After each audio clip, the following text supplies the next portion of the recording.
Hello മഡിയേഴ്സ്, welcome back to my YouTube channel. ഇത് ഞങ്ങളുടെ മൈസൂർ രണ്ടാമത്തെ ദിവസം കേട്ടോ. ഡേ 1 ഓൾറെഡി ഞാൻ വീഡിയോ അപ്ലോഡ് ചെയ്തിട്ടുണ്ട്. ഇതൊരു ഡേ 2 ആണ്. അപ്പോൾ രാവിലെ തന്നെ ഞങ്ങളുടെ താമസിക്കുന്ന ഹോട്ടലിൽ നിന്ന് റൂമിൽ നിന്ന് പുറത്തോട്ടുള്ള വ്യൂ കേട്ടോ. എന്ത് മനോഹരം കാണാൻ വേണ്ടി. രാത്രിക്ക് ഞങ്ങൾ റൂമൊക്കെ എടുത്തോണ്ട് ഞങ്ങൾ പരിസര പ്രദേശങ്ങളൊന്നും കണ്ടില്ല. രാത്രിയുടെ എന്താ പറയുക വെളിച്ചത്തിൽ ഞങ്ങൾ കണ്ടു. പക്ഷേ അന്നേരം നമുക്കും അങ്ങനെ പ്രത്യേകിച്ച് കാണാനൊന്നും പറ്റത്തില്ല. പക്ഷേ രാവിലെ ആകുമ്പോൾ പുറത്തേക്ക് നോക്കിയപ്പോഴേക്കും എന്ത് രസമാണ് കാണാനെന്നറിയാം, ചുറ്റുപാടും കാണാൻ വേണ്ടി. അത് ഞങ്ങൾ പിന്നെ രാവിലെ വേഗം ഡ്രസ്സൊക്കെ മാറിയിട്ട് ഫുഡ് കഴിക്കാൻ വേണ്ടി പോകാം. ബ്രേക്ക്ഫാസ്റ്റ് കഴിച്ചിട്ട് ഞങ്ങൾക്ക് നേരെ 9 മണിയാകുമ്പോൾ ചേട്ടായിക്ക് അവിടെ ചെസ്സ് കളിക്കുന്നിടത്ത് എത്തണം കേട്ടോ. കാരണം ഒരു 5 മിനിറ്റ് അങ്ങോട്ടും ഇങ്ങോട്ടും താമസിച്ചാൽ അവർക്ക് കളിക്കാൻ പറ്റത്തില്ല. അപ്പം അതിൻ്റെ മുമ്പേ എത്തണം. അപ്പം ഞങ്ങളിപ്പോൾ തന്നെ ഏകദേശം ഒരു 8:15 ആയി. അപ്പം വേഗം പോവുക. അപ്പോൾ ഇവിടെ ഒരു വെജിറ്റേറിയൻ റെസ്റ്റോറൻറ്റ് ഞങ്ങൾ ഇന്നലെ തന്നെ കണ്ടുവച്ചിട്ടുണ്ടായിരുന്നു. അപ്പോൾ രാത്രിക്ക് ഞങ്ങൾ നടന്നെല്ലാവരും നോക്കിയായിരുന്നു. അപ്പം ഇന്ന് അവിടെ പോയി കഴിക്കാമെന്ന് വിചാരിച്ച് ഞങ്ങൾ നേരെ അങ്ങോട്ടേക്ക് വന്നു. അപ്പോൾ അവിടെ ബുഫേ എന്ന് പറഞ്ഞു. അപ്പം അങ്ങനെ ഞങ്ങൾ അവിടുന്ന് ഇഡലിയും ദോശ, വട, ചമ്മന്തി അങ്ങനെ എല്ലാം എടുത്തു കേട്ടോ. അത്യാവശ്യം നല്ല നല്ല ടേസ്റ്റ് ഉണ്ടായിരുന്നു പറയാനില്ല. അതൊക്കെ കഴിച്ച് ബില്ലൊക്കെ കൊടുത്തിട്ട് ഞങ്ങൾ തിരിച്ച് വേഗം ഇറങ്ങി. വേഗം തന്നെ ഞങ്ങൊന്നും നിൽക്കാനൊന്നും സമയമില്ലായിരുന്നു. ചായ ഒന്നും കിട്ടിയില്ല കേട്ടോ. അവിടുന്ന് ജ്യൂസ് ഉണ്ടായിരുന്നു, പാലുണ്ടായിരുന്നു, അതിന് എടുക്കാൻ സമയമില്ലായിരുന്നു. ഞങ്ങൾ വേഗം തന്നെ ചെസ് നടക്കുന്നിടത്തേക്ക് എത്തിയിടുന്നു. ഏകദേശം കറക്റ്റ് ഒരു 8:55 9 മണി അടുത്തായിരുന്നു ഞങ്ങൾ എത്തിയപ്പോഴേക്കും. അപ്പോൾ ഞങ്ങൾ ഓൾറെഡി നേരത്തെ അവിടെ വന്ന് വണ്ടി നോക്കുമ്പോൾ ഭയങ്കര ബ്ലോക്കായിട്ട് വണ്ടി ഇവിടെ നിർത്താൻ പറ്റില്ല. ഞങ്ങൾ പിന്നെ ചുറ്റി തിരിഞ്ഞു വന്ന് ഞങ്ങളുടെ ഹോട്ടലിന് മുമ്പിൽ തന്നെ വണ്ടി നിർത്തിയിട്ട് ഞങ്ങൾ ആദ്യം ഇറങ്ങി ഇങ്ങോട്ടേക്ക് നടന്നു വന്നു കേട്ടോ. അന്നേരത്തേക്കും കറക്റ്റ് 9 മണി ആയിരുന്നു. അപ്പോഴേക്കും എല്ലാവരും വന്നു. അപ്പോൾ ഞാൻ വേഗം ചേട്ടായി ഏതാ ബോർഡ് എവിടെ ഇരിക്കേണ്ടതെന്നൊക്കെ നോക്കി. ഇവർക്ക് ഓരോ നമ്പർ കൊടുക്കും. അവിടെ അത് നോക്കിയിട്ട് അവിടെ പോയിട്ടാണ് ഇരിക്കേണ്ടത്. പിന്നെ ഏതാ വൈറ്റ് ആണോ ബ്ലാക്ക് ആണോ ഇവർക്ക് കളിക്കേണ്ടത്, അങ്ങനെ എന്തൊക്കെ ഇവർക്ക് ഒത്തിരി നോക്കാനൊക്കെ ഉണ്ട് കേട്ടോ. അതൊക്കെ നോക്കി ഇവരുടെ റേറ്റിങ്ങിൻ്റെയൊക്കെ അടിസ്ഥാനത്തിലാണ് ഇവർക്ക് ബോർഡ് കിട്ടുന്നത്. അപ്പോൾ ചേട്ടായി മേളിലായിരുന്നു. ആ ബോർഡ് നമ്പറൊക്കെ ഞാൻ മറന്നുപോയി. അപ്പം ഞാൻ ജസ്റ്റ് ഒന്നിങ്ങനെ വീഡിയോ എടുത്തിട്ട്, കാരണം ചെസ്സ് കളിക്കാൻ പോകുമ്പോൾ ഇവർക്ക് ഇലക്ട്രോണിക് സാധനങ്ങളൊന്നും കൊണ്ടുപോകാൻ പാടില്ല. അങ്ങനെ ഉണ്ടെങ്കിൽ അവർ ഓട്ടോമാറ്റിക്കാണ് കളി ജയിക്കത്തില്ല, തോക്കുമെന്ന് പറയുന്നത്. അവരെത്ര ജയിക്കുന്ന കളിയാണെങ്കിലും അത് ജയിച്ചതായിട്ട് കൂട്ടും. കാരണം മൊബൈൽ ഫോണ് വാച്ചൊന്നും പാടില്ല കേട്ടോ. അങ്ങനെ ചേട്ടാ ഓൾറെഡി പറഞ്ഞിട്ട് ആ സാധനങ്ങളെല്ലാം എന്നെ ഏൽപ്പിച്ചിട്ട് കയറിപ്പോയേ. അപ്പോൾ ചേട്ടൻ പറഞ്ഞുള്ള അറിവ് എനിക്കുണ്ടായിരുന്നില്ല. പക്ഷെ ഞാനത് നേരിട്ട് കണ്ടു. കാരണം കളിയൊക്കെ തുടങ്ങിയിട്ട് കുറച്ച് സമയം കഴിഞ്ഞപ്പോൾ ഇവർക്കെന്തോ 5 മിനിറ്റ് ഒരു ടൈം കൊടുക്കണം, വാക്ക് ഓവർ ടൈം അങ്ങാണ്ടേ. ഇപ്പം 15 മിനിറ്റ് ഒരാൾക്കുള്ളതെങ്കിൽ 15-ൽ ആദ്യത്തെ 5 മിനിറ്റിനുള്ളിൽ അവരവിടെ വന്നാൽ മതി, കളിക്കാൻ വന്നാൽ മതി. അങ്ങനെ അപ്പോൾ ഒരു ചെറുക്കനങ്ങനെ ഓൾറെഡി എല്ലാവരും കളി തുടങ്ങി ലേറ്റ് ആയപ്പോഴാവും വന്നവിടെ ഇരുന്നു ഇച്ചിരി സമയം കളിക്കുന്ന കണ്ട്. അവിടുന്ന് കുറച്ച് കഴിയുമ്പോൾ ആർബിറ്റർ വന്നിട്ട് അവനോട് പറ്റത്തില്ല എന്ന് പറഞ്ഞിട്ട് അവനെ വിടുന്നുണ്ട്. അപ്പോൾ അവൻ മൊബൈൽ സൈഡിൽ വെച്ചിട്ട് കളിച്ചത്. അപ്പോൾ അങ്ങനെ കളിക്കാൻ വേണ്ടിയിട്ട് അവൻ കളി തോറ്റിട്ട് അപ്പോൾ അവനെ അറിയത്തില്ല എന്നൊക്കെ പറഞ്ഞു. പക്ഷേ അറിയാതിരിക്കൊന്നുമില്ല, ഇവർക്ക് എന്തായാലും റൂൾസൊക്കെ ഓൾറെഡി ചെസ്സ് പഠിക്കുമ്പോഴായിരുന്നു. എന്നിട്ട് അവനെ അവിടുന്ന് കളിപ്പിച്ചില്ല കേട്ടോ. അപ്പോൾ ഞാൻ ഓർത്തിട്ടായി പറഞ്ഞത് കറക്റ്റാണ്. കാരണം സൈഡിൽ വെച്ചിട്ടുള്ളെങ്കിൽ പോലും വാച്ച് കിട്ടിയിട്ടില്ലായിരുന്നു, മൊബൈൽ മാത്രമായിരുന്നു. പിന്നെ ഞങ്ങൾ അവിടുന്ന് ഇടയ്ക്ക് ഇവർക്കൊരു കളി 15 മിനിറ്റ്, അപ്പോൾ രണ്ടുപേർക്കും 15 ആകുമ്പോൾ 30 മിനിറ്റ് അങ്ങനെ. അപ്പം കളി ചിലപ്പം നേരത്തെ തന്നെ ഒരു വേഗം കളി കഴിഞ്ഞ് വരാറുണ്ട് കേട്ടോ. കാരണം റാപ്പിഡ് ചെസ് അല്ലേ, വേഗം കഴിയും. അപ്പം ഞങ്ങളിടയ്ക്ക് ഓരോ 9 റൗണ്ടാണ് ഉള്ളത്. ഓരോ റൗണ്ടൊക്കെ കഴിയുമ്പോൾ ഞങ്ങൾ പുറത്തിറങ്ങി ചായയൊക്കെ കുടിച്ച് അങ്ങോട്ടും ഇങ്ങോട്ടൊക്കെ നടന്ന് പിന്നെ അടുത്ത പേരിങ് ആകുമ്പോൾ ചേട്ടാ അടുത്ത കളിക്കാൻ കയറും. അങ്ങനെയായിരുന്നു. അപ്പോൾ അതിനിടയ്ക്ക് അവിടെ ഒരു സെക്യൂരിറ്റീനെ കാണിച്ചില്ല. ചേട്ടൻ പാവം എനിക്കവിടെ ഒന്ന് പിരിക്കാൻ സീറ്റൊക്കെ കൊണ്ടു തന്നിട്ട്, നല്ലൊരു മനുഷ്യൻ. നമ്മുടെ തൃശ്ശൂർ പൂരം കഴിഞ്ഞോ അത് എപ്പോഴാന്നൊക്കെ അതിനെക്കുറിച്ചൊക്കെ പുള്ളിക്കറിയാം. അങ്ങനത്തെ കാര്യങ്ങളൊക്കെ പുള്ളി കുറേ വർത്താനമൊക്കെ പറഞ്ഞു.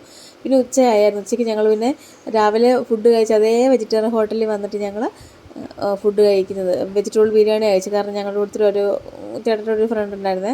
അപ്പോൾ അവന് വെജിറ്റേറിയനെ കഴിക്കില്ല. അങ്ങനെ ഞങ്ങൾ 3 പേരോട് ഒന്നിച്ച് വന്നിട്ട് അവിടുന്ന് വെജിറ്റബിൾ ബിരിയാണിയൊക്കെ കഴിച്ചു. നല്ല ടേസ്റ്റ്, നല്ല വെജിറ്റബിൾ ബിരിയാണി. എനിക്കങ്ങനെ വെജിറ്റബിൾ ബിരിയാണിയൊന്നും വലിയ ഇഷ്ടമുള്ള ആളൊന്നുമല്ല. പക്ഷെ എന്താണെന്ന് അറിയത്തില്ല, അവിടുത്തെ നല്ല ഇനി വിശന്നിരുന്നിട്ടാണെന്ന് അറിയത്തില്ല, നല്ല രുചി ഉണ്ടായിരുന്നു. അതെല്ലാം കഴിച്ചിട്ട് ഞങ്ങൾ തിരിച്ച് വന്നപ്പോഴേക്ക് എന്താ ചേട്ടാ ഇവർക്ക് സമയം എല്ലാവരും കളിക്കാനിരുന്നത്. പിന്നെ 5 മിനിറ്റ് വാക്ക് ഓവർ ടൈം ഉണ്ടെന്ന് ഞാൻ പറഞ്ഞില്ലേ. അപ്പോഴേക്ക് ഇവരെത്തുമ്പോഴേക്ക് ഇവരുടെ 4 മിനിറ്റ് കഴിഞ്ഞു. 5 മിനിറ്റ് ആവാനായിരുന്നു. അന്നേരത്തേക്ക് ഇവർ ഓടിച്ചെന്നിരുന്ന് കേട്ടോ. അവന് കളിച്ച് കുഴപ്പമൊന്നുമില്ല. അവിടെ ഞാനിപ്പോൾ ഒരു കൊച്ചിനെ കണ്ടു, ബ്ലൂ കളർ ടീഷർട്ടിൻ്റെ കൊച്ച്. അതെന്നെ കുഞ്ഞെന്ന് പറയാൻ ഇരിക്കാനല്ലാതെ കളിക്കാൻ എത്തൂലേ. എന്നിട്ട് അവിടെ നിന്നിട്ട് നിന്നും കുറച്ച് നടന്നൊക്കെ അവൻ കളിക്കുന്നത്. അപ്പോൾ എനിക്കത് കണ്ടിട്ട് ഭയങ്കര ക്യൂട്ട് തോന്നിട്ട് ഞാൻ അതിനെ പിടിച്ചതാണ്.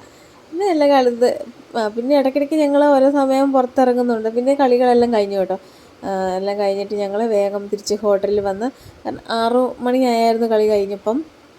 എല്ലാം 9 റൗണ്ടും കഴിഞ്ഞപ്പോഴേക്കും. അപ്പോൾ ഞങ്ങൾക്ക് ഹോട്ടലിൽ 6 മണി വരെ ടൈമുള്ളൂ. അപ്പോൾ ഞങ്ങൾ വേഗം ഓടി വന്നിട്ട് ചെക്കൗട്ടൊക്കെ ചേർത്ത് ഞങ്ങൾ പിന്നെ തിരിച്ച് നാട്ടിലേക്ക് വരും കേട്ടോ. അപ്പം എന്താ പറയുക, ചേട്ടാ അത്യാവശ്യം നല്ലോണം തന്നെ കളിച്ചു കേട്ടോ. അത്യാവശ്യം കുഴപ്പമൊന്നുമില്ല. റേറ്റിംഗൊക്കെ ആയാലും കൂടിയിട്ടുണ്ടെന്നാണ് ചേട്ടായി പറഞ്ഞത്. ഇതിനെക്കുറിച്ച് എനിക്ക് അത്ര കാര്യമായിട്ട് അറിയത്തില്ല. കുഴപ്പമൊന്നുമില്ല. എന്നാലും കളിച്ചത് നമുക്കറിയാമല്ലോ, ജയിക്കുമ്പോഴൊക്കെ എത്ര നല്ലോണം കളിച്ചുകൊണ്ടായിരിക്കുമല്ലോ ഓരോരുത്തരും ജയിക്കുകയൊക്കെ ചെയ്തത്. അങ്ങനെ ഞങ്ങൾ തിരിച്ച് വരും കേട്ടോ. അപ്പോൾ തിരിച്ച് വരുന്ന വഴിക്ക് ഇങ്ങനെ പച്ചക്കറി അതും ഇതൊക്കെ ഇങ്ങനെ വിൽക്കുന്നുണ്ട്. അപ്പോൾ ഞാൻ എന്തെങ്കിലും വാങ്ങാൻ ചേട്ടാ എന്ന് പറഞ്ഞിട്ട് ഞങ്ങൾ ആദ്യം ഫസ്റ്റ് ഒരിടത്ത് നിന്ന് ഇറങ്ങിയിട്ട് കുറേ വറ്റൽമുളക് അങ്ങനത്തെ സംഭവങ്ങളൊക്കെ വാങ്ങി, ഉണക്ക സാധനങ്ങളൊക്കെ, മീൻസ് എന്താ പറയുക, പരിപ്പ് പയർ അങ്ങനത്തെ ഒക്കെ. പിന്നെ ഞങ്ങൾ ഇവിടുന്ന് കുറേ പച്ചക്കറികളൊക്കെ വാങ്ങി ഞങ്ങൾ തിരിച്ചു വരും കേട്ടോ. എൻ്റെ ദൈവമേ, ഞങ്ങൾക്ക് തിരിച്ചു വരുമ്പോൾ ഒന്നും വേണ്ട. അങ്ങോട്ട് പോകുമ്പോൾ ഞാൻ ഇന്നലത്തെ വീഡിയോയ്ക്കകത്ത് പറഞ്ഞില്ലേ, ആന അതിൻ്റെയൊക്കെ ഇങ്ങനെ എലഫൻറ്റ് ക്രോസിങ്, ടൈഗർ ക്രോസിങ് എന്നൊക്കെ എഴുതി വെച്ചിട്ടുണ്ടെന്ന്. എന്തൊക്കെ പറഞ്ഞാലും അപ്പോൾ ഞങ്ങളിങ്ങനെ വണ്ടി ഓടിച്ച് പോകുന്ന സമയത്ത് രാത്രിക്ക് ഓൾറെഡി ഒരു പേടിയാണ്. കാരണം ഫോറസ്റ്റിൽ കൂടെ പോകുമ്പോൾ നമുക്ക് പേടി ഉണ്ടാവില്ല, നമ്മൾ ഒറ്റയ്ക്ക് പോകുമ്പോൾ. അങ്ങനെ ഒത്തിരി വണ്ടികളൊന്നുമില്ല. അപ്പോൾ ഞങ്ങൾ പോകുമ്പോൾ ഒരു വണ്ടി ഞങ്ങളുടെ ഓപ്പോസിറ്റ് വന്നിട്ട് ലൈറ്റ് അടിച്ച് കാണിക്കുന്നുണ്ട്. അപ്പോൾ നമ്മൾ വിചാരിച്ച് ലൈറ്റ് എന്താ വേറെ എന്തെല്ലാം കൊണ്ടായിരിക്കും കാണിക്കുക, നമ്മളങ്ങനെ മൈൻഡ് ആക്കാതെ നമ്മൾ വണ്ടി ഓടിച്ച് പോയേ. അപ്പോഴേക്കും നമ്മുടെ മുമ്പിൽ ഒരു ടെമ്പോ ഉണ്ടായിരുന്നു. അപ്പം ആ ടെമ്പോക്കാരൻ എന്ത് ചെയ്തു, നമ്മളോട് പറഞ്ഞു, നമ്മൾ ഓവർടേക്ക് ചെയ്യാൻ പോയപ്പം അയാൾ പറഞ്ഞു, കൈ കൊണ്ട് ഇങ്ങനെ കാണിച്ച് ബേക്കോട്ടോ ഇങ്ങനെ ഓവർടേക്ക് ചെയ്യരുതെന്ന് കാണിച്ചു. അപ്പോൾ ഞങ്ങൾ വേഗം ഓവർടേക്ക് ചെയ്യാതെ മെല്ലെ സൈഡിലേക്ക് വന്നു. അപ്പം മുമ്പിൽ പോകുന്ന വണ്ടികളെല്ലാം കുറച്ച് മെല്ലെ പോകുന്നത്. അപ്പം ചേട്ടാ, ഈ വണ്ടികളിങ്ങനെ ഇത്ര മെല്ലെ പോകുന്നതെന്നൊക്കെ പറയുന്നതുകൊണ്ട് അന്നേരത്തേക്ക് ഈ ടെമ്പോ ഞങ്ങളുടെ മുമ്പിൽ നിന്ന് മെല്ലെ ഒന്ന് സ്ലോ ആക്കി ഇവിടെ നിന്നു. ഞങ്ങളുടെ കാറ് നിന്നു. ദൈവമേ, അപ്പം ചേട്ടാ അതേ ആന പറഞ്ഞ് ഞാൻ സൈഡിലേക്ക് നോക്കുമ്പോൾ എൻ്റെ ദൈവമേ, വലിയൊരാന, എൻ്റെ ജീവൻ പോയി. അതിൻ്റെ മുമ്പ് നമ്മൾ ഈ കഴിഞ്ഞ ദിവസം കാട്ടാന കുത്തിക്കൊന്ന വാർത്തയൊക്കെ കേട്ടതുള്ളൂ. നമ്മളങ്ങനെ നേരിട്ട് ആനയിങ്ങനെ നാട്ടാനനെ കണ്ടുള്ളൂ, കാട്ടാനനെ കണ്ടിട്ടില്ലല്ലോ ഫോറസ്റ്റിൽ. എന്നിട്ട് ആന ഇങ്ങനെ നമ്മുടെ വണ്ടിയുടെ അത് ടെമ്പോ മുമ്പിലുണ്ട്, അതിൻ്റെ പുറകെ ഞങ്ങളുടെ കാറ്, ഇതിൻ്റെ നടുക്ക് സൈഡിലായിട്ടാണ് ആന നിൽക്കുന്നത്. അത് ആന ഒന്ന് തിരിഞ്ഞ് ഒരടി സ്റ്റെപ്പ് വെച്ചാൽ നമ്മുടെ കാറിൻ്റെ അടുത്തെത്തും അങ്ങനെ. പക്ഷെ ആന നേരെ തന്നെ നിൽക്കും കേട്ടോ, അങ്ങനെ അനങ്ങുന്നൊന്നുമില്ല. പക്ഷെ എന്നാലും നമുക്ക് പെട്ടെന്ന് വണ്ടി ഇങ്ങനെ എടുത്തിട്ട് മുമ്പിലെ വണ്ടി ഓൾറെഡി പോവുകയും ചെയ്യണ്ടല്ലോ. അപ്പം വേഗം സ്പീഡിൽ പോകാത്തുണ്ട്. ടെമ്പോ എന്തായാലും മെല്ലെ ആക്കി ടെമ്പോ ഒരൊറ്റ പോക്ക് പോയി. പിന്നെ നമ്മളല്ലേ, അപ്പം അതിനെ മെല്ലെ ഇങ്ങനെ തിരിഞ്ഞ് നിൽക്കുക. അപ്പോൾ റോഡിലോട്ട് കയറുമോ, അത് ക്രോസ് ചെയ്യുന്നുണ്ടൊന്നും അറിയത്തില്ലല്ലോ. ഞാൻ പറഞ്ഞു, എൻ്റെ ചേട്ടായി നമുക്കൊന്ന് ബാക്കോട്ട് എടുത്തിട്ട് പോകാമെന്ന് പറഞ്ഞു. ചേട്ടായി പറഞ്ഞാൽ അതിന് നമുക്ക് നോക്കാമെന്ന് പറഞ്ഞേ. എന്നെയാണ് പേടിച്ച്, ഇപ്പം ഞാൻ ഓർക്കും അന്ന് വീഡിയോ എടുത്താൽ നിങ്ങളെ കാണിച്ചൊക്കെ തരുന്നു. പക്ഷെ പേടിച്ച് വിറച്ചിട്ട് എങ്ങനെ വീഡിയോ എടുക്കാൻ. എന്തൊക്കെയായാലും ആന മെല്ലെ അവിടുന്ന് ഞങ്ങൾ ഹെഡ്ലൈറ്റൊക്കെ മെല്ലെ ഒന്ന് ഓഫാക്കി വേഗം ഓണാക്കി. ഇപ്പം ആന അങ്ങോട്ട് മെല്ലെ അപ്പുറത്തേക്ക് തിരിഞ്ഞപ്പോഴേക്കും ഞങ്ങൾ വേഗം വണ്ടി എടുത്ത് സ്ഥലം വിട്ടു കേട്ടോ.